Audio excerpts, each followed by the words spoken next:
6 months since the autumn budget announcement, 100 days of President Trump and plough like it's World War III. This is Your Week in Farming with me, Farmers Guardian's online editor, Emily Ashworth. Now I'm going to start with President Trump because he has celebrated 100 days as president this week. But what does that mean to us as UK farmers? The first thing is tariffs. What he dubbed as Liberation Day, he used that as an opportunity to announce sweeping tariffs across the globe, and for the UK he put a 10% baseline tariff on us. Now obviously we received a much lower tariff than our European counterparts, but one of the biggest concerns throughout this was the Scotch whisky market, given the US is one of the biggest exporters for that. Next on the agenda is trade, and we're still in the dark about this.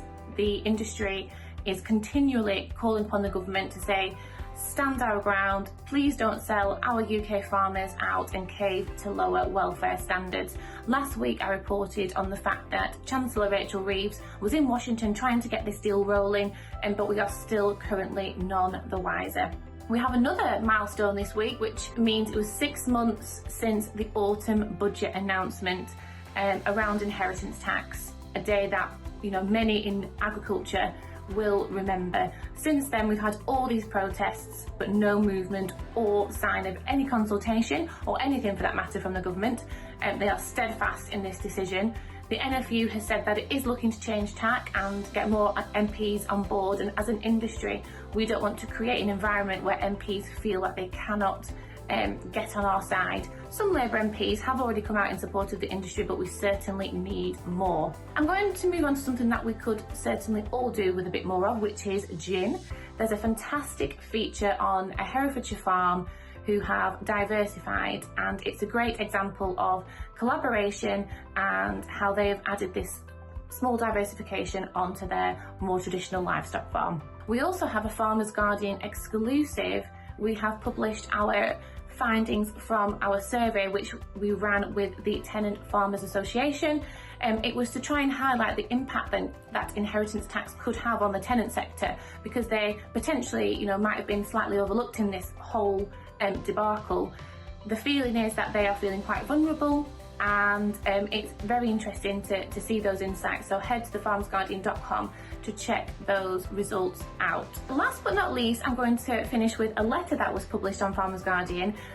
Plough like it's World War III, that's the title of the letter.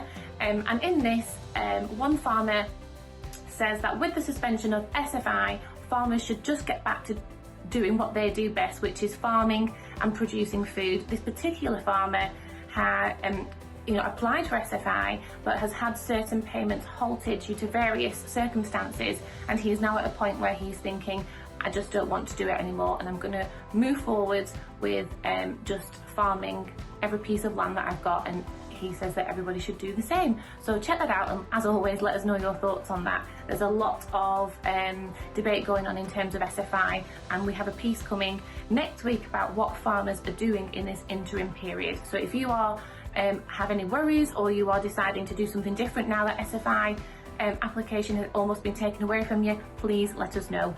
You can get all these stories straight to your inbox by becoming a Farmers Guardian member. Head to the website to find out more, but don't forget to subscribe to our podcast as well. We've got two. We've got our daily podcast, Farming in 5, to keep you up to date with everything that's going on a daily basis, and we have our weekly Farmers Guardian podcast, which will bring you incredible stories from across the industry every Friday. That's it from me, but I will be back again next Friday with another episode.